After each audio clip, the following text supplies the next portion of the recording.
Hello and welcome साथियों, आप सभी का स्वागत है smart study with Sunil platform से। मैं सुनील कुमार आपका स्वागत करता हूं।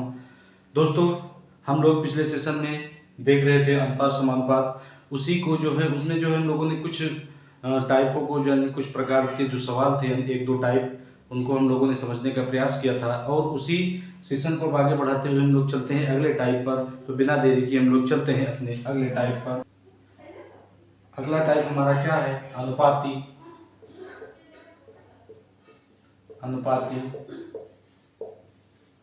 विभाजन पर आधारित प्रश्न। कह रहा है अनुपाती विभाजन पर आधारित प्रश्न। ये जो सवाल आते हैं इनमें क्या होता है कि कुछ धन दिया जाता है, यानी एक से दो लोग हैं, तीन लोग हैं, चार लोग हैं, कोई एक धन दिया जाता है और बता देता है कि इतने इतने अनुपात में जो है इनको बांटा गया तो इनका धन कितना मिला। तो यही है सवाल हमारा। आइए हम लोग चलते हैं पहले क्वेश्चन पर, देखते हैं कि पहला क्वेश्चन क्या कह रहा है। आइए दोस्तों देखते हैं पहला क्वेश्चन हमारा क्या कह रहा है कि ए बी सी तीन व्यक्ति हैं और उनको जो है 35 रुपए इस प्रकार बांटना है, वितरित किया गया है कि ए का अनुपात यानी ए अनुपात बी कितना है 5:4 तथा बी अनुपात सी जो है 3:2। तो कह रहा है कि बताइए बी को कुल कितना धन मिला। कह रहा है तीन जने हैं कोई जो है वो काम किए हैं और उनको जो है तीनों लोग को मिलाकर कुल कितना रुपया मिला है 3500। और जो काम का हिस्सा है यानी ए और बी का जो अनुपात है 5:4 है और बी और सी का 3:2 है। लेकिन दोस्तों यहाँ पे दिया गया है बी एक बार यहाँ भी दिया गया और यहाँ भी, यानी दो बार इनको दिया गया है। तो हम बी के नीचे बी को यहाँ भी रख देंगे यानी 3 है और सी हमारा कितना है 2। यानी अब हो गया ए बी बराबर 5:4 और बी सी बराबर बी और सी बराबर 3:2। तो या तो हम इसे तिर्यक गुणा कर लें ऐसे और ऐसे, और या तो फिर एक और जो है कॉन्सेप्ट है अभी देखते हैं। या तो हम इसको इससे गुणा करें कैसे, 4 दूनी 8 की 8, फिर 4 तिहाई 12 की 12 और 3 पचे 15 की 15। यानी तीनों का जो अनुपात निकाल के आया है 15:12:8। तो क्या है कुल धन कितना है 3500 और अनुपात ए का अनुपात 15 है, बी का 12 है और सी का 8 है। अब हम इनको क्या करेंगे, सबको ऐड करेंगे क्योंकि ये सब का धन है। तो 15 12 27 और 8 कितना हो जाएगा 35। तो भाग करेंगे 35 के 35 और 00 यानी 100। कह रहा है कि एक अनुपात कितने का पड़ा है, एक अनुपात 100 का पड़ा है। तो कह रहा है कि सबसे बी का अनुपात कितना है, तो एक अनुपात 100 का है और बी का अनुपात टोटल कितना है 12। तो एक अगर 100 का है तो 12 अनुपात कितने का हो जाएगा 1200। तो ये हमारा किसका अनुपात निकला, बी का। अगर यहीं पर कह देता कि हमें ए का निकालिए तो ए का अनुपात कितना है 15 और एक अनुपात कितने का पड़ रहा है 100 का, तो 15 बराबर कितने के 1500।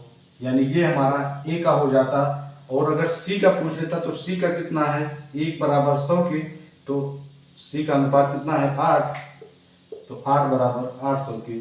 तो क्या है ये सी है, लेकिन हमसे पूछा किसको है बी को। तो हमारा जो है ये आंसर कितना आ जाएगा 1200। यही इस क्वेश्चन का आंसर होगा। आइए अब देखते हैं कि इसको हम और एक तरीके से कर सकते हैं। जो हमने ये जो तिरछा गुणा किया है यानी क्रॉस किया है, इसको हटा करके कैसे करते हैं। मान लीजिए इसके लिए अब देखते हैं, यानी तिरछा गुणा ना करने की बात करने के लिए हम क्या करें, इस 4 को हम यहाँ पे लिख दें, यानी एक 4 और बढ़ा दें इसके ऊपर, और यहाँ 3 है तो इसको हम बढ़ा के यहाँ कर दें। अब नीचे ऊपर का गुणा इसे करवाना है, 5 तिहाई 15 के 15, 4 तिहाई 12 के 12, 4 दूनी 8 के 8। यानी चाहे आप ऐसे कर सकते हैं या जो है जो पिछला बताया था क्रॉस वाला वो कर सकते हैं। उम्मीद है कि ये क्वेश्चन आपको जरूर पसंद आया होगा। आइए अब चलते हैं अगले क्वेश्चन पर। अगला क्वेश्चन क्या कह रहा है कि राम श्याम और घनश्याम को रुपया 2402:3:5 के अनुपात में बांटे गए सबसे अधिक धन किसको मिले। कह रहा है क्वेश्चन कि राम श्याम घनश्याम 3 लोग हैं, इनको जो काम किया है या फिर कोई 24 रुपये इनको दिया है और कहा है कि अपने आप में तीनों लोग 2:3:5 में जो है बांट लीजिए। तो कह रहा है कि जो है इन अगर 2:3:5 के अनुपात में ये धन पूरा बांटा गया है 2400, तो कह रहा है कि सबसे अधिक धन किसको मिले हैं। तो क्या करना है, मैंने बताया कि कुल धन जितना है 2400, कितना है 2400, और जो अनुपातों का योग है क्या 2:3:5, कितना है 2:3:5, तो तीनों को जोड़ेंगे 5 3 8 2 10, कितना आएगा 10, और जब इसको हम भाग करेंगे तो 1 0 से 1 और 1 का गुणा 240 में, सॉरी 1 का भाग अगर 240 में करेंगे तो कितना 240। अब ये कह रहा है कि 1:240 का पड़ रहा है, तो कह रहा है कि 2 अनुपात कितने का पड़ेगा, ये राम है, राम क्या 2 गुणे 240, यानी राम का जो अनुपात है कितना है, पहले राम है तो पहले 2, तो ये अनुपात कितना है 2 का, तो 1 240 का है तो 2 कितने का पड़ेगा 24 गुना 48 यानी 480। और उसके बाद में किसका है, श्याम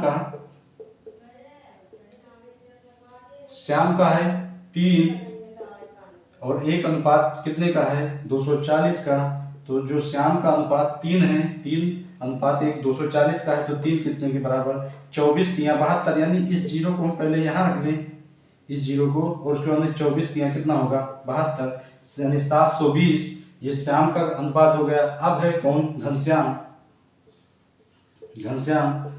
का अनुपात कितना है, लास्ट वाला 5, और 1 कितने का है 240 का, तो 5 कितने का 1 0 यहाँ पर, तो 1 0 ये वाला हट गया, 24 पंजे 120, यानी घनश्याम को कुल कितना मिला 1200।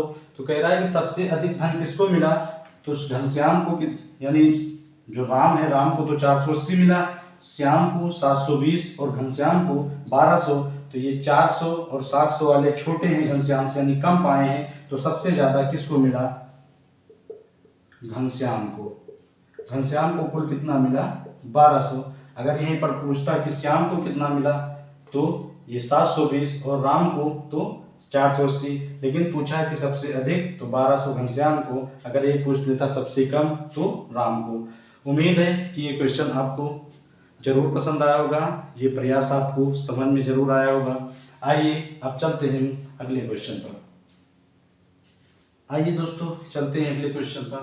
कह रहा है 2000 रुपये PQR को इस प्रकार बांटिए कि P को Q का 2 गुना और Q को R का आधा मिले। कह रहा है एक धनराशि है कितनी 2000, और कह रहा है कि इस 2000 को PQR में, यानी PQR में इस प्रकार बांटिए कि जो है P को Q का यानी इसका कितना, यानी मान लीजिए P को Q का 2 गुना, यानी P को Q का 2 गुना, यानी 2 अगर इसका रखें, कोई संख्या ले ले, 1 रख लें, इसका 2 गुना, यानी P को Q का 2 गुना, P को Q का 2 गुना और Q को R का आधा मिले। जो Q जो है इसका किसका R का आधा, तो यानी कि ये भी 2 होगा, तभी तो इसका ये 2 गुना होगा, यानी Q का ये 2 गुना है और R का ये आधा है। तो कह रहा है कि ये हमारा जो है बैठ गया है रेशियो। कह रहा है P को Q का 2 गुना और Q को R का आधा मिले। तो कह रहा है कि धनराशि टोटल कितनी है 2000 और कुल अनुपात कितना है 2:1 और 2, तो 2 1 3 और 2 5, यानी कुल अनुपात कितना है 5 5 जो 20, यानी 1 अनुपात कितने का पड़ रहा है 400।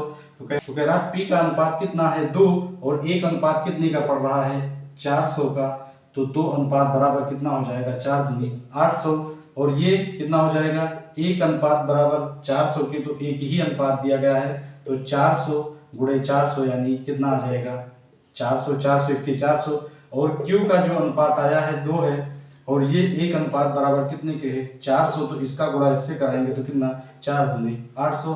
अब हो गया हमारा P को Q का 2 गुना, P को जो है Q का 2 गुना यानी 400 का 2 गुना है, और कह रहा है Q को R का आधा, तो R का आधा है ये, तो ये इसमें कितना, तीनों को कितना मिला है 800, 400 और 800, यानी R का जो है आधा किसको मिला है, Q को। इसी तरह ये सवाल लगेगा। उम्मीद है कि ये क्वेश्चन आपको जरूर पसंद आया होगा, जरूर समझ में आया होगा। हम एक बार इसको जो है दोबारा देख लेते हैं। 2000 की धनराशि से P को Q का कितना कह रहा था 2 गुना, यानी Q का 2 गुना है, और R का ये आधा, 1 का आधा है 2 का आधा है 1, तो कितना, इसको 800 मिला, इसको 800, यानी इसका ये आधा मिला और इसका ये 2 गुना मिला। उम्मीद है कि ये क्वेश्चन आपको जरूर समझ में आया होगा। आइए अब चलते हैं अगले क्वेश्चन पर। अगले क्वेश्चन पर। कह रहा है कोई धनराशि P Q R में 3:5:7 के अनुपात में बांटी गई है। यदि Q का भाग 1500 है, कितना 1500 है, तो P और Q के भागों का अंतर बताइए। कह रहा है कि कोई धनराशि है, ये धनराशि में मालूम नहीं है, लेकिन इतना बता रहा है कि जो Q का भाग है वो 1500 है, तो कह रहा है P और Q के भागों का अंतर बताइए। धन हमें पता नहीं कि कौन सी वो धनराशि है, लेकिन इतना बता रहा है कि जो Q का हिस्सा है वो कितना है 1500, और यहाँ पर देखते हैं कि Q कहाँ है, बीच में, तो इसका हिस्सा यानी ये अनुपात किसका है 5 का, तो 1500 क्या है, किसका है Q का है, तो अनुपात इसका कितना है 5।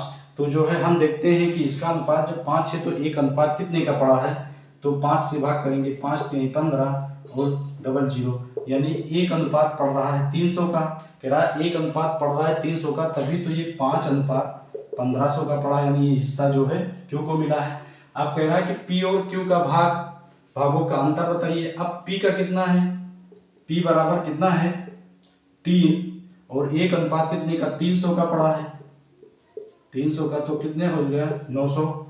और Q का कह रहा है, Q का तो दिया है 1500, कह रहा है R का बताइए, R का बताइए, क्या कह रहा है R का, तो R का कितना है 7, यानी लास्ट में है, तो ये लास्ट में है, यानी 7 है, और एक अनुपात कितने का है 300 का, तो 7 3 कितना हो जाएगा 2100। अब कह रहा है इन दोनों का अंतर बताएं। तब अंतर तब निकलेगा जब 2100 माइनस कितना करेंगे 900, क्योंकि इसमें से इसको घटा देंगे तभी जो निकलेगा वो अंतर आएगा। तो 2100 में से 900 जाएगा, कितना बचेगा, 0 के 0 ही वैसे हो जाएगा। अब 21 में से 9 गए, कितने बचे 12, यानी इसका जो अंतर है वो कितना आ रहा है 12। उम्मीद है कि ये क्वेश्चन आपको विधिवत रूप से समझ में आ गया होगा। आइए अब चलते हैं अगले क्वेश्चन पर। आइए देखते हैं अगला क्वेश्चन क्या कह रहा है। कह रहा है रुपया 2030 को ABC ने इस प्रकार बांटी कि उनके भागों में से क्रमशः 15, 10 और 5 घटा दिया जाए, तो उनमें जो है उनका जो अनुपात बन जाए कितना 8:7:5 का अनुपात हो जाए। कह रहा है कि 2030 रुपये को इस प्रकार बांटिए कि क्या करें, जो क्रमशः है ABC उनका 1500 घटा दिया जाए, A में से 1500, B में से 10 और C में से 5, तो उनका अनुपात यानी उनके हिस्सों में से अगर जब कितना 15, 10 और 5 घटा दिया जाए तो उनका अनुपात 8:7:5 हो जाए। तो ये टोटल धन घटाना कितना हम लोगों को 15, 10, 25, 5, 30, यानी टोटल घटाना कितना है 30, किसमें से 2030 से। 2030 से जब 2030 से 30 को माइनस कर देंगे तो कितना बच जाएगा, कितना बचेगा 2000। और कह रहा है अनुपात कितना हो जाए 8:7:5, तो क्या है 8:7:15:5 20, यानी 20। हम क्या करें, माइनस हमने इसलिए पहले कर लिया ताकि जो है हम पहले ही इनके अनुपातों को ले लें। अब क्या करें, 1 0 से 1 0, 2 दहां 20, यानी कितने का पड़ा एक अनुपात, कितना का पड़ा 100 का, एक अनुपात कितने का पड़ा 100 का। और कह रहा है कि उनका हिस्सा 8:7:5 है। अब 100 का है तो 8 कितने का पड़ेगा 800 का, एक अगर 100 का है तो 7 कितने का पड़ेगा 700 का, फिर एक अगर 100 का है तो 5 कितने का पड़ेगा 500। अब इनको हम जोड़ते हैं तो कितना जा रहा है 8:7:15:5, यानी 2000 हो जा रहा है। अभी इनको क्या करें, 15 अगर इसमें जोड़ दे तो कितना हो जाएगा इनका 815, यानी जो A है इसका हिस्सा अगर इसमें 1500, 800 में 1500 जोड़ दे तो इसका 815 हो जाएगा। और उसको b में जोड़ दिया जाए, यानी 700 में तो इसका 700 और प्लस 10 है तो कितना हो जाएगा 710, और इतना अगर 5 में जोड़ दिया जाए कितना हो जाएगा, किसमें सी वाले में, तो 505 हो जाएगा। यही धन कह रहा है कि हम 15 और 10 को घटा देंगे तो क्या है, हमारा रेशियो बराबर में बढ़ जाएगा। तो यानी 30 को हमने पहले ही घटा लिया और रेशियो में बांट दिया, कितना आ रहा है 800, 700 और 500, और 30 अगर 30 को यानी उनके हिस्सों में जोड़ देते हैं तो 815, 710 और 505 आ जा रहा है। तो उम्मीद है कि ये सवाल आपको ज़रूर पसंद आया होगा, और अगर ये जो है सेशन आपको पसंद आता है तो जो है लाइक करें, सब्सक्राइब करें, कमेंट करें कि कैसा लगता है, इससे हमारा उत्साह बढ़ता है और थोड़ा सा और मन में जो है जिज्ञासा होती है पढ़ने पढ़ाने की। तो हम मिलते हैं इसी के साथ, यहीं पे इस क्लास को विराम देते हैं और मिलते हैं अगले सेशन में कुछ ही पलों में। तब तक के लिए धन्यवाद। जय हिंद, जय भारत।